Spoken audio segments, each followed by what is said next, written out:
Hello and welcome to Experiencing Love. I'm your host, Philip Jocks, and I'm so glad that you're here. When I woke up today, I decided to say enough is enough. I can't even say that I woke up this morning because it wasn't the morning. It was the afternoon. I woke up well into the day and realized that I really am just weighing myself down. I was recently talking to a good friend of mine, one who I admire, who inspires me, and who seems to understand my path and where I want to go because they've been here before. And one thing they said really stuck out to me, and it was them saying that they remember having their 2 p.m. days. They remember years ago when they were just starting and they didn't know how they would become successful, how they would figure this out. And they had their days of sleeping in until 1 p.m., 2 p.m. And it stuck out because in relating with me, they also said, and I know it's not forever. I know it's going to be different later. By them saying that, I did realize that this didn't have to be forever. I don't have to keep weighing myself down. And just because things are difficult and I don't see a way through yet, I just have to keep moving forward and it will get better. I really do just want things to get better.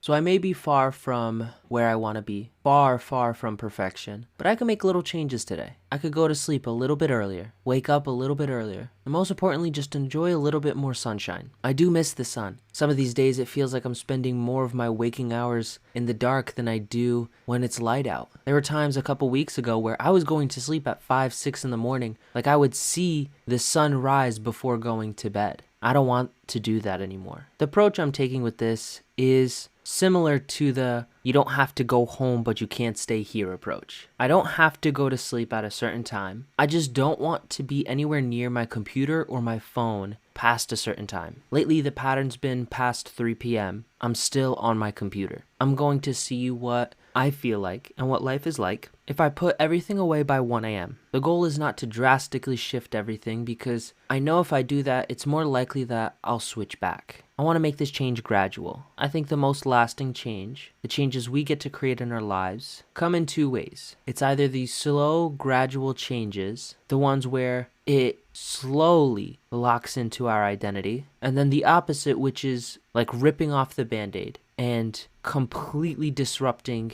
all patterns. In order for that second one to work, it's almost like you have to do it, commit to the change, and you have to make sure there's no way to go back. It's the burning the boat situation where if you're the invading force trying to take over the island, burn your own boats, leaving you no way to escape. With this change, give yourself no way to go back or make it so damn difficult that it's just easier and simpler to stick with the change. The last time I tried to fix my sleep schedule, I would say I tried to go in between those two options and failed because of that. I made a big change, yet left myself a loophole to retract what I did. One thing I want to do is give myself a reason to wake up in the morning, whether that's scheduling a call early in the morning or going on a sunrise walk, having a morning ritual, or just having a personal commitment that I care about. I want to do this for a reason and not just because of productivity. I could do this for meaning or connection. I'm starting a little bit at a time. This week planning that screen time curfew, and then maybe next week creating some morning plans that get me out of bed earlier, maybe getting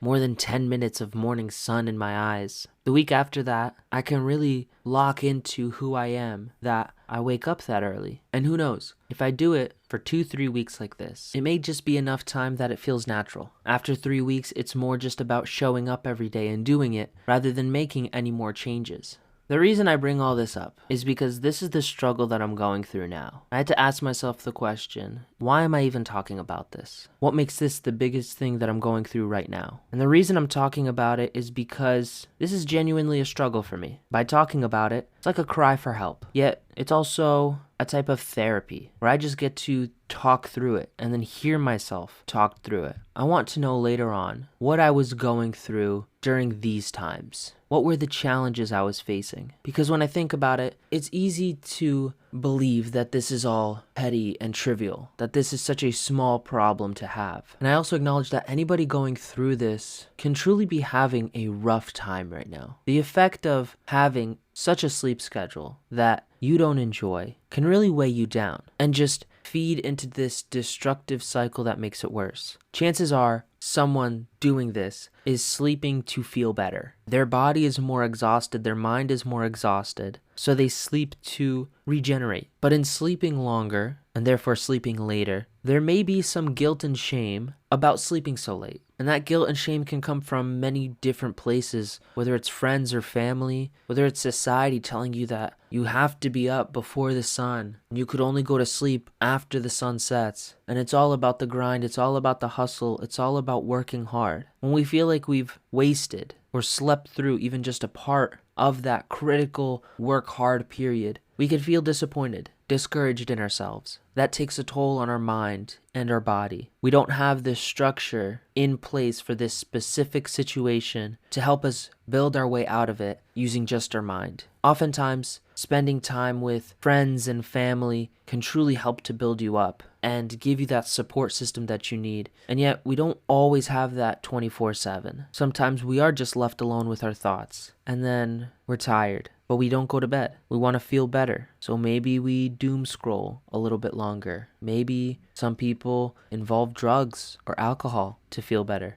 Some people incorporate sex or pornography. There's so many different ways to treat this symptom and not the cause. This problem, this sleep schedule that I'm talking about now, I see it as just a symptom of a bigger problem. And yet, when I think about what that bigger problem is, which I would say is the stress surrounding figuring this out, whether it's business, life, finances, relationships, everything stacked on top of one another. It is so stacked and so scary sometimes, even though I know it's not helpful to stack it up, that finding the solution just gets overwhelming. And it's easier to just focus on the symptoms of this bigger problem. If I broke it down, the big problem that I have, or the cause of all these symptoms, I would say it all points back to making my dream work. Figuring out and proving to myself that my dream is possible for me. Because I know it's possible, as I've seen people do it time and time again. I've seen people do it on social media all the time. More importantly, I've seen people in my personal life do this. So I know it's not restricted to a certain type of person or a certain group of people. It's possible for me. I just haven't done it yet. Gosh, in talking about it, I even see that I'm bringing that energy into this world. I'm bringing that vibe into my content. Not always, but enough. I need to keep having these conversations, these things that make me truly uncomfortable to bring up and admit. It's one thing to admit that I have a problem going to sleep late and sleeping in late. It's another to admit that what I'm doing right now is not working. And it's all right for something to not work. I guess it's even harder to admit that not only does it not work, I also don't know how to make it work for me, which is obvious but also scary. Obviously, I don't know how to make it work for me because if I did, I would have done it by now. Man, I just want this to work. I want to believe in what I'm doing. I want to believe that I'm meant to be here and meant to be doing these things. I know this is all for a reason. I don't need to hope this is all for a reason. But I'll never really know what that reason is. Not until I've reached my finish line, the end of my life. I never know if following this path and doing these things is just meant for me to get back on and embrace a previous path that I was once on. There is this fear that I'm going through all of this struggle, all of these challenges, just for me to end up back where I was 4 or 5 years ago, just with new knowledge. It would be both a blessing and a curse. I would see the last 4 or 5 years as tangibly meaningless, but I know there's a gift and an opportunity in learning and knowing something I didn't know before. I guess I'm just afraid of what's the big lesson that I need to learn that took me 5 years to get there. What's the lesson that's so big and so pivotal for my future that I had to spend countless nights crying?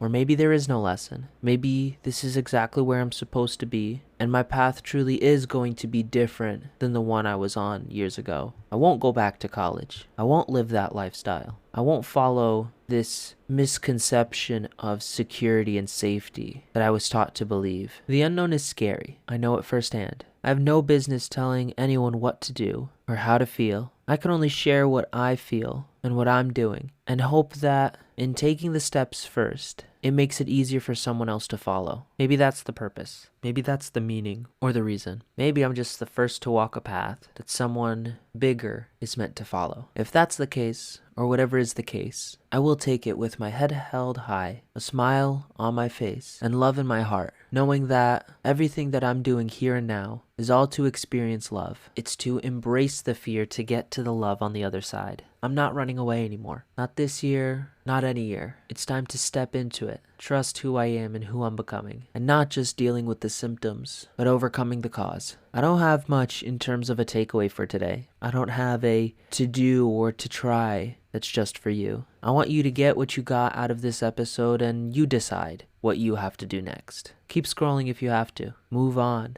Maybe put the phone down. Close the laptop. Shut down the computer. Drive in silence for a bit. Whatever it is, just keep moving forward. Do what you do best and keep being you. I hope you have a restful rest of your day and night. Remember to always fill up with the love, and I look forward to seeing you in the next one. I love you.